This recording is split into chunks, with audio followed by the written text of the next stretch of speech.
नमस्कार, आदाब, सत श्री अकाल, जय भीम, जोहार। मेरा नाम है नवीन कुमार। बहुत सीधे सवाल से शुरू करते हैं। क्या 11 साल प्रधानमंत्री रहने के बाद भी मोदी से ज्यादा अंतर्राष्ट्रीय कूटनीति राहुल गांधी को समझ में आती है? उनसे सीखने की जरूरत है। कोविड से लेकर कश्मीर तक जब मोदी गहरी नींद में डूबे हुए थे, राहुल गांधी ने हालात के बारे में देश को आगाह किया। और मोदी की तरह किसी चुनावी सभा में नहीं किया, संसद के फ्लोर पर किया। एक वीडियो बहुत वायरल है जब राहुल ने पुराने वाले संसद भवन में कहा था कि भारत का असली दुश्मन पाकिस्तान नहीं, चीन है। We have been weakened. The conversation between our people is not taking place. Our institutions are under attack and we are completely surrounded. The Chinese have a very clear vision of what they want to do. इस बात पर तब भाजपा के लोगों ने राहुल गांधी की खिल्ली उड़ाई थी, लेकिन आज उन सब के चेहरे उतरे हुए हैं। भक्तों को लग रहा है कि उनके साथ धोखा हो गया है। और नीचता की हद देखिए, सरकार के सीज फायर के फैसले के बाद उनकी कुछ समझ में नहीं आया तो इसकी सूचना देने वाले विदेश सचिव विक्रम मिस्री के परिवार के बारे में ही भद्दी भद्दी बातें करने लगे। खैर, इसको यहीं छोड़ते हैं।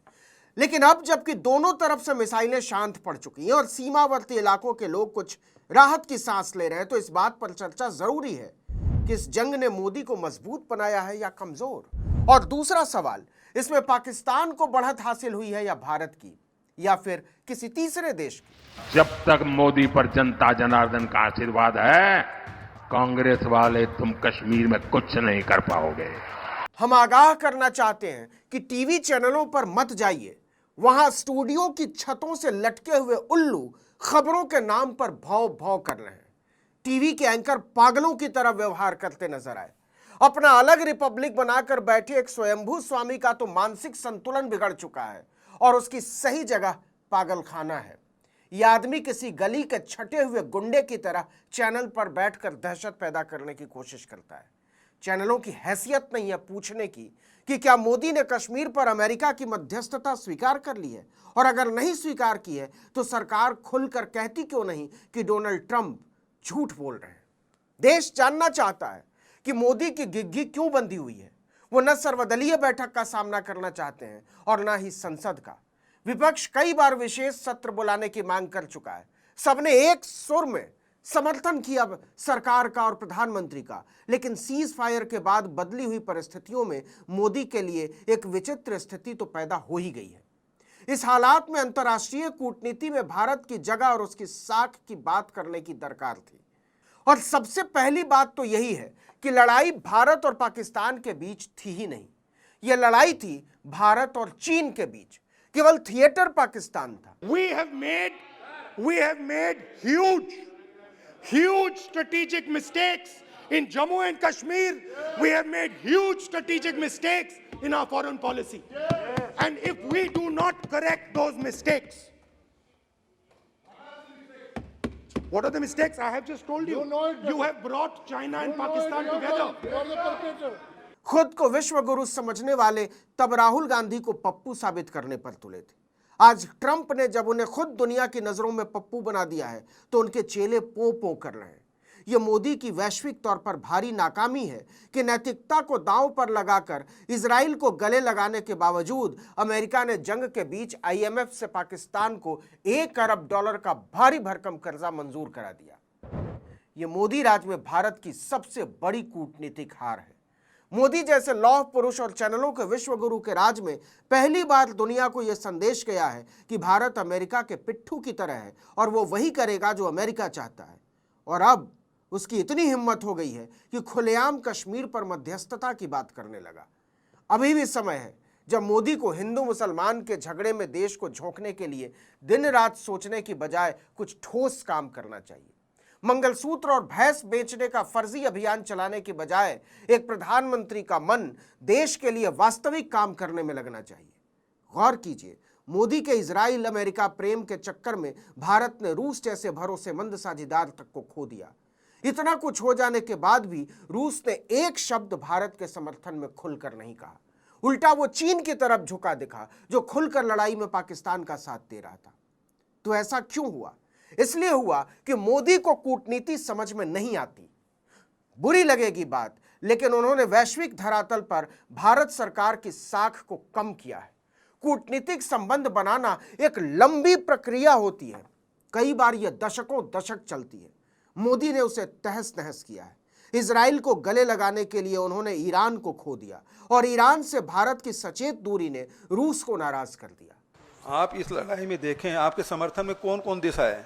जो रूस हमेशा हमारे साथ खड़ा होता था हर संकट में, वो हमारे साथ नहीं दिखे। आज प्रधानमंत्री जी अमेरिका परस्त हो गए हैं, लेकिन अमेरिका ने उसका पहला बयान क्या था, उसको ध्यान में रखिएगा। तो आज हमारे साथ न पड़ोसी देश हमारे साथ हैं, न विश्व में हमारा कोई साथ देने वाला। स्पष्ट रूप से जब संकट आया तो खड़ा होने वाला कौन सा देश हुआ? मोदी अक्सर नेहरू को लेकर अपनी कुंठाओं का इजहार करते रहते। नेहरू जब 1951 में तुर्की के दौरे पर गए थे, तो वहां के पहले निर्वाचित राष्ट्रपति मोहम्मद बेयर जलाल ने उन्हें दुर्लभ वैश्विक समझ वाला एक महान नेता बताया था। मोदी के आते आते स्थिति यह हो गई कि तुर्की ने खुलकर भारत के खिलाफ पाकिस्तान की मदद की। ऐसा इसलिए हुआ कि नरेंद्र मोदी की अपनी कूटनीतिक समझ बहुत कमजोर है। सचमुच के विश्व नेता अपनी अंतर्राष्ट्रीय समझ के लिए किसी अफसर या सलाहकार पर इतने ज्यादा निर्भर नहीं होते। डोनाल्ड ट्रंप ने नरेंद्र मोदी की इसी कमजोरी का फायदा उठाकर भारत को सार्वजनिक तौर पर नीचा दिखाया है, और सरकार की हिम्मत नहीं हो रही है चूं करने की। क्या यह कहना अतिशयोक्ति होगी कि जो प्रधानमंत्री दिन रात यही सोचता रहता हो कि विपक्ष के नेताओं को नीचा कैसे दिखाया जाए, उसकी बौद्धिक हैसियत ही नहीं है लोकतंत्र के वास्तविक मूल्यों को समझने और उसकी गौरवशाली परंपराओं को आगे ले जाने की? इसे कहने में कोई गुरेज नहीं होना चाहिए कि 7 दशक से हर सरकार में जारी ठोस कश्मीर नीति को मोदी सरकार में एक शर्मनाक स्थिति का सामना करना पड़ रहा है। आज से पहले किसी भी देश की सरकार या नेता की यह हिम्मत नहीं होती थी सोचने की भी कि वो खुलेआम ऐलान कर दे उसने दखल देकर भारत पाकिस्तान के बीच युद्ध विराम कराया है, या आने वाले दिनों में वो कश्मीर पर मध्यस्थता करना चाहता है या करेगा। लेकिन हम इससे ज्यादा जरूरी सवाल पर लौटते हैं। देखिए, फिलहाल भले ही युद्ध विराम हो चुका है, लेकिन इस विराम की उम्र इतनी भी नहीं होगी कि चीन अपने साम्राज्यवादी मंसूबों को किनारे रख दे। चीन कुछ न कुछ ऐसा करता रहेगा कि भारत अस्थिर रहे। ट्रंप को अभी तक भारत ने झूठा नहीं कहा, तो कह सकते हैं कि अमेरिकी दबाव में भारत ने जिस तरह से अपने पैर खींचे हैं या उसे खींचने पड़े हैं, उससे चीन के मुंह में खून लग चुका है। वह समझ चुका है कि पाकिस्तान के कंधे पर मिसाइलें और एयर डिफेंस सिस्टम रखकर वह आसानी से भारत के खिलाफ एक छद्म युद्ध छेड़ सकता है। कहने का मतलब ये कि न टालने से काम चलने वाला है और न ही आंख बंद कर लेने से। अंततः एक न एक दिन भारत को चीन का सीधा सामना करना ही पड़ेगा। इसलिए तैयारी चीन के हिसाब से होनी चाहिए। You have brought Pakistan and China together, and this is the single biggest crime that you could commit against the people of India. गौर कीजिए, युद्ध विराम की घोषणा के तुरंत बाद पाकिस्तान के समर्थन में चीन ने जैसा बयान दिया, उससे यही साबित होता है कि चीन का यह पालतू, जो पहले अमेरिका का पालतू था, फिर काटेगा, और इस बार चीन की शह पर काटेगा। इलाज भारत को खुद ढूंढना होगा। इस बात से भारत का बच्चा बच्चा वाकिफ हो चुका है कि मोदी की जुबान नहीं खुलती चीन को सख्त संदेश देने के लिए। रही बात अमेरिका की, तो अगर आज पाकिस्तान खंडित होने से बचा हुआ है, तो उसके पीछे कठमुल्लों और आर्मी के बाद अमेरिकी डॉलर की ताकत है। लड़ाई के बीच IMF का पाकिस्तान को $1 बिलियन का लोन देना क्या साबित करता है, सिवाय इसके कि अमेरिका पाकिस्तान को हर हाल में बचा कर रखना चाहता है। वरना पाकिस्तान इतने तरह के आंतरिक संघर्षों से जूझ रहा है कि एक आध टुकड़ा अब तक और हो ही चुका होता। लेकिन भारत को नियंत्रित करने के लिए एक पागल पाकिस्तान अमेरिका की भी जरूरत है, और चीन की भी। इसलिए पाकिस्तान जैसा है वैसा ही बना रहेगा, और उसे बना कर रखेंगे चीन और अमेरिका। बल्कि इसकी आशंका ज्यादा है कि पाकिस्तान भारत के खिलाफ आतंकवादी अभियान और तेज करेगा। इसका एक ही समाधान है, ताकत, और वो ताकत पाकिस्तान के मुकाबिल नहीं, चीन के मुकाबिल होनी चाहिए। और यह तब तक नहीं हो सकता जब तक सत्ताधारी संगठनों के सबसे बड़े पोस्टर बॉय से लेकर पोस्टर चिपकाने वालों तक का इकलौता एजेंडा अब्दुल को टाइट करना न रहे। इस वीडियो में इतना ही, लेकिन अगर आपने अब तक आर्टिकल 19 इंडिया को सब्सक्राइब नहीं किया है तो फौरन कर लीजिए, बेल आइकॉन दबाइए, घंटी जैसी आकृति लाइक कीजिए और कमेंट करके बताइए हमारा वीडियो आपको कैसा लगा। हमारा ट्विटर हैंडल है article19_India और मेरा ट्विटर हैंडल है नवीन जर्नलिस्ट। नमस्कार।